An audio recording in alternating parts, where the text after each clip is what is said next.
வணக்கம். Classic spicy கிச்சனிலிருந்து அருணா. வாங்க, எல்லாரும் நல்லா இருக்கீங்களா? இன்றைக்கி நம்ம கிளாசிக் ஸ்பைசி கிச்சனில் சூப்பரான கிறிஸ்பியான ஒரு முறுக்கு ரெசிபி தான் நம்ம எப்படி செய்ய போகிறதுன்னு பார்க்க போகிறோங்க. வணக்கம். கிளாசிக் ஸ்பைசி கிச்சனிலிருந்து அருணா. வாங்க, எல்லாரும் நல்லா இருக்கீங்களா? இன்றைக்கி நம்ம கிளாசிக் ஸ்பைசி கிச்சனில் சூப்பரான கிறிஸ்பியான ஒரு முறுக்கு ரெசிபி தாங்க நம்ம பார்க்க போகிறோம். இந்த முறுக்கு நிறைய பேருக்கு செய்ய தெரிஞ்சிருக்குங்க. தெரியாத ஒரு சில பிகினர்ஸ்க்காக தான் இந்த வீடியோவை நான் போஸ்ட் பண்ணுறேன். இந்த முறுக்கு ரெசிப்பியை நம்ம நிறைய விதமாக செய்யலாங்க.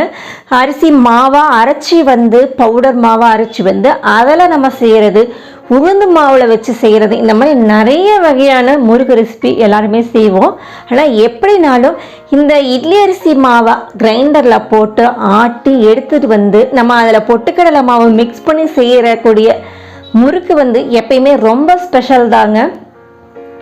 வாங்க, இந்த முறுக்கு எப்படி செய்கிறதுன்னு பார்த்தலாம். சூப்பரான இந்த முறுக்கை நம்ம எப்படி செய்கிறதுன்னு பார்த்தலாம். வாங்க, சூப்பரான முறுக்கை நம்ம எப்படி செய்கிறதுன்னு பார்த்தலாம். வாங்க, முறுக்கு செய்கிறதுக்காக இந்த டம்ளரில் 4 டம்ளர் அளவுக்கு நம்ம இட்லி அரிசி எடுத்துக்கலாம். நம்ம எல்லாத்தையுமே இதே டம்ளரில் அளந்துக்கலாங்க. பாருங்க, இந்த மாதிரி குண்டு குண்டா இருக்கிற புழுங்கல் அரிசி எதுனாலுமே நமக்கு ரொம்ப நல்லா இருக்கும். நல்லா ஒரு 4-5 தடவை கழுவி எடுத்துக்கலாங்க. இட்லி அரிசியில காமனா நிறைய அழுக்கு இருக்குங்க. நம்ம நல்லா வாஷ் பண்ணி எடுத்துக்கலாம். 4 தடவை வாஷ் பண்ணதுக்கு அப்புறம் நான் ஃப்ரெஷ்ஷான தண்ணியை ஊற்றி வச்சுக்கிட்டேன். இது ஒரு 3 மணி நேரம் அப்படியே ஊறிட்டு இருக்கட்டுங்க. 3 மணி நேரம் ஆயிடுச்சு. நம்ம கிரைண்டர்ல அரிசியை அரைச்சி எடுத்துக்கலாம். ஊற வச்ச அரிசி ரெடியா இருக்குது. தண்ணியெல்லாம் வடிச்சிட்டேன்.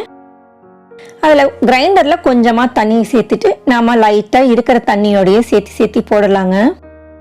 ரொம்ப வடிகட்டி போடணும்னு அவசியம் இல்லை. இப்படி சேர்த்துட்டு அப்புறம் அப்பப்போ தள்ளி விட்டுக்கலாம். கொஞ்சம் கொஞ்சமாக தேவைப்படுறப்ப தண்ணியை தெளித்து மாவை ரொம்ப நைஸாக அரைச்சி எடுக்கணுங்க. நல்லா வெண்ணெய் பதத்துக்கு அரைச்சி எடுக்கணும். குறைப்பாலாம் இருக்கவே கூடாது. மூடி வச்சிடலாம். அரிசி அரையறதுக்குள்ள நம்ம பச்சை மிளகாய் எடுத்துக்கலாங்க. நான் கிட்டத்தட்ட 15 to 20 மிளகாய் எடுத்துருக்கிறேன். நீங்க தேவைப்பட்டா வரமிளகாத்தூளை கூட சேர்த்துக்கலாம். இது கூடயே நான் 1/2 டீஸ்பூன் ஓமத்தையும் 1/2 டீஸ்பூன் சீரகத்தையும் சேர்த்து அரைச்சி எடுத்துட்டு வரப்போறேன்.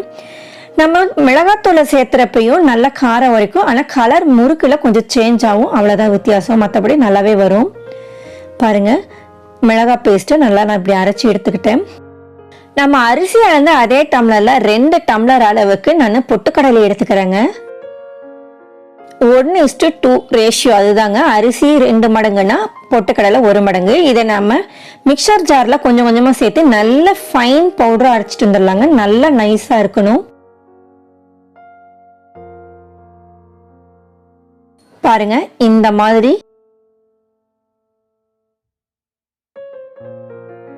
கிரைண்டர்லையும் மாவு நல்லா அரைப்பட்டுருச்சான்னு பார்த்துடலாங்க. நல்லாவே நைஸாக ஆயிடுச்சு. பாருங்க, இந்த மாதிரி நல்லா நைஸாக இருக்கணும். வெண்ணெய் பதத்துக்கு இருக்கணும். இதை நம்ம வலிச்சு எடுத்துடலாம். அரைச்சி எடுத்த மாவை நல்லா ஒரு பெரிய பாத்திரத்தில் நம்ம சேர்த்திக்கலாங்க. நல்லா எல்லாத்தையும் கொட்டி கலர்றதுக்கு அப்போதான் நமக்கு ஈஸியாக இருக்கும். ஒரு பேசின் மாதிரி இருந்தாலும் நல்ல வசதியாக இருக்குங்க. அதில் தேவையான அளவு உப்பு 1 டீஸ்பூன் அளவுக்கு சேர்த்துக்கலாம்.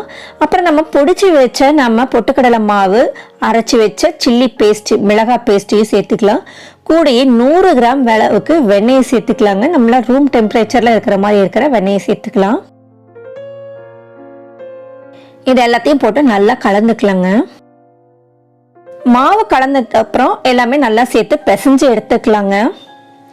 இது நம்ம ஒரு சப்பாத்தி மாவு அளவுக்கு நம்ம பிசையணும்.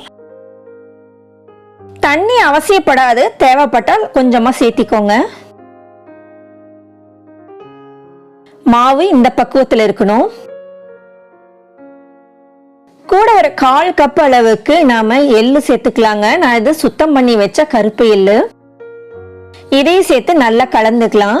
மாவு நல்லா கையில ஒற்ற பக்குவத்தில் இருந்தாவே நமக்கு புழிஞ்சு எடுக்கிறப்ப நல்லா வருங்க முறுக்கு. நம்ம இது முறுக்கு புளி எடுத்துக்கலாம். நம்ம இந்த மாதிரி நான் ஸ்டார் நாசல் எடுத்துருக்கிறேன். கரெக்டாக வச்சிடலாம். வச்சுட்டு தேவையான அளவு மாவு எடுத்து இது உள்ள சேர்த்துக்கலாங்க.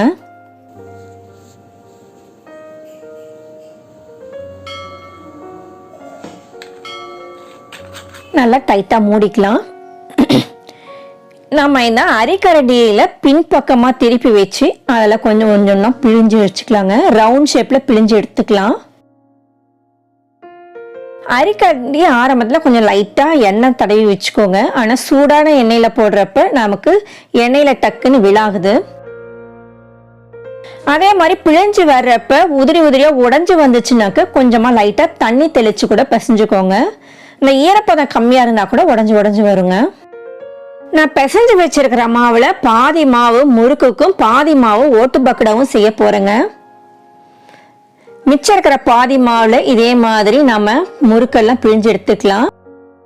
கொஞ்சம் கலர் சேஞ்ச் ஆனதும் நம்ம எல்லாம் திருப்பி விட்டுட்டு முறுக்கெல்லாம் எடுத்து வச்சுக்கலாம். நல்லா எண்ணெயோட சலசலப்பு அடங்கிடுச்சு பாருங்க. முறுக்கு நல்லா கலர் சேஞ்ச் ஆயிருக்குது. எடுத்துடலாம். இதே நம்ம மிளகாத்தூள் போட்டு செய்யறப்ப இன்னும் கொஞ்சம் நிறையவே சிகப்பா இருக்கிற மாதிரி இருக்குங்க. அடுத்தது நம்ம ஓட்டு பக்கோடாவுக்கு அதுக்கான நாசலை போட்டு வச்சிருக்கிறேன். இந்த ஓட்டு பக்கோடா அச்சிலையும் கொஞ்சம் கொஞ்சமா மாவு போட்டு நம்ம பிழிஞ்சு எடுத்துக்கலாங்க. ஒரே விதமான மாவுல 2 விதமான ஸ்நாக்ஸை நான் ரெடி பண்ணிட்டேன் இன்னைக்கு.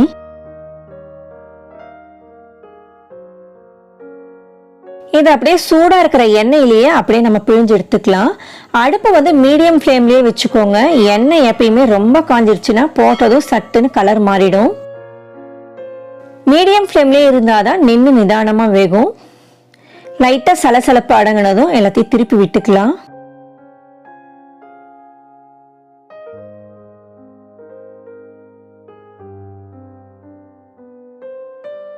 எண்ணெய் முழுசும் சலசலப்பு அடங்கிருச்சு. நம்ம இதெல்லாம் எடுத்து ஒரு பக்கம் வச்சிடலாம். இதே மாதிரி மிச்சமாவையே நான் எல்லாம் புழிஞ்சு எடுத்துக்க போகிறேன். இந்த வீடியோ உங்களுக்கு பிடிச்சிருக்குன்னு நினைக்கிறேன். இந்த வீடியோ உங்களுக்கு பிடிச்சிருந்துச்சுன்னா லைக் பண்ணுங்க, உங்க ஃப்ரெண்ட்ஸ் அண்ட் ஃபேமிலிக்கு ஷேர் பண்ணுங்க. இது வரைக்கும் நம்ம சேனலை நீங்க சப்ஸ்கிரைப் பண்ணலைன்னா மறக்காம சப்ஸ்கிரைப் பண்ணிட்டு கூடவே வர பெல் பட்டனையும் ஆளே அழுத்திடுங்க.